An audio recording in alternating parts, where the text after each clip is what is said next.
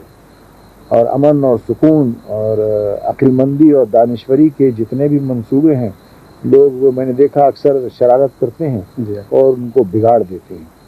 بات جو سینسیبل یا کامن سینس کی بات ہے، وزڈم کی بات ہے، عقل مندی اور دانشوری کی بات ہے، اس کو مسخ کرنے کے لیے بہت سے لوگ بڑے منظم ہو کر اس بات کے پیچھے پڑ رہے ہیں کہ وہ خراب ہو، اور اس سے ہمارا معاشرہ خراب ہوگا، ہمارا ملک خراب ہوگا، ہماری تہذیب خراب ہوگی۔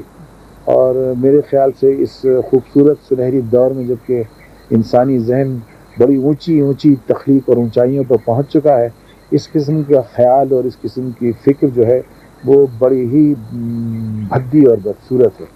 اس کو دور کرنا چاہیے، اور عقل مند اور ذی ہوش انسان جو ہیں، اور خاص طور سے وہ لوگ جن کی نیت اچھی ہے، جن کے ایمان اچھے ہیں اور وہ صاف ظاہر بھی ہیں، وہ لوگ، ان لوگوں کا اکٹھا ہونا، ایک دوسرے کی مدد کرنا اور تعاون کرنا، ایک آرٹسٹ کے نقطۂ نگاہ سے میں سمجھتا ہوں کہ یہ ضروری ہے۔ سیاست کے اندر رہ کر، سیاست سے باہر بھی رہتے ہوئے انسان بہت کچھ اس میں بناؤ سنوار کے یعنی کی جو موومنٹس ہیں اس میں شامل ہو سکتا ہے۔ سیاست بری چیز نہیں ہے، سیاست ہماری زندگی کا سماجی اور اکنامک اور زندگی کا ایک بڑا ضروری پہلو بن گیا ہے، اس میں دلچسپی لینی چاہیے۔ اور اداکاروں کو تو خاص طور پر، کیونکہ ان کی عوام میں مقبولیت ہوتی ہے اور وہ عام لوگوں کی خدمت زیادہ بہتر طور پر کر سکتے ہیں۔ ہاں، ضروری نہیں ہے اداکار ایک اچھا اداکار ہو سکتا ہے، لیکن یہ ضروری نہیں کہ وہ ایک اچھا سیاستدان بھی ثابت ہو، لیکن یہ بھی نہیں کہہ سکتے کہ اداکار جو ہے وہ سیاستدان نہیں بن سکتا۔ آپ کشمیر تو اکثر آتے رہے ہیں اور اس علاقے سے آپ کی بڑی دلچسپی رہی ہے۔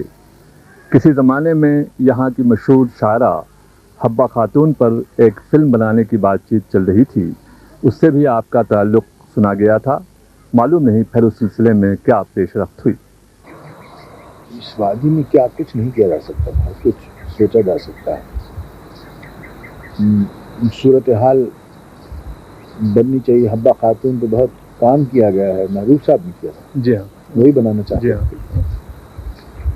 میں نے کار بیدار ایک فلم تھی، اس کے اسکرپٹ پر کام کیا تھا، لیکن بڑے مرحلے ہیں بیچ میں، یہ کوئی موضوع وقت نہیں ہے کہ ہم ان مرحلوں کا اس وقت ذکر کریں، لیکن یہ چیز بہت جگہ آئیڈیل ہے، ویلی بہت خوبصورت ہے، ساری دنیا کے بہترین مقامات میں سمجھتا ہوں کہ کشمیر کی وادی کشمیر کا ایک بڑا اونچا اور افضل مقام ہے جی، اس میں بہت کچھ کیا جا سکتا ہے۔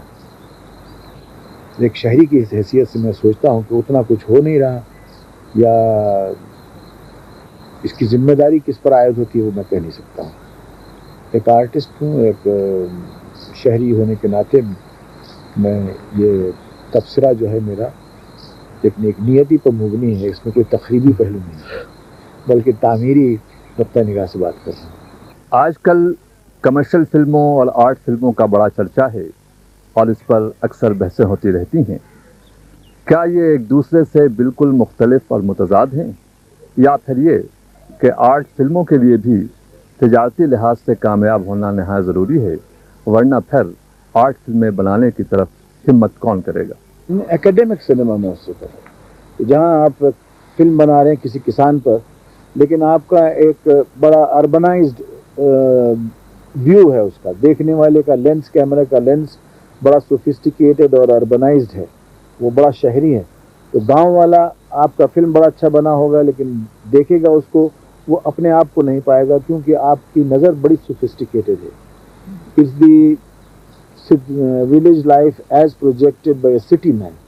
جی ہاں، اس لیے آپ جب دیکھیں گے کہ آپ اس کو ایوارڈ دیتے ہیں، اس پکچر کو لوگ موٹروں میں بیٹھتے ہیں، بیٹھ کے جاتے ہیں دیکھنے کے لیے، ان کو کرٹکس بڑا اچھا ریویو دیتے ہیں، لیکن جب عام طور سے وہ ریلیز ہوتی ہے تو وہ کسان نہیں ہوتا اس آڈیٹوریم میں، کیونکہ وہ اپنے آپ کو پہچان نہیں پاتا۔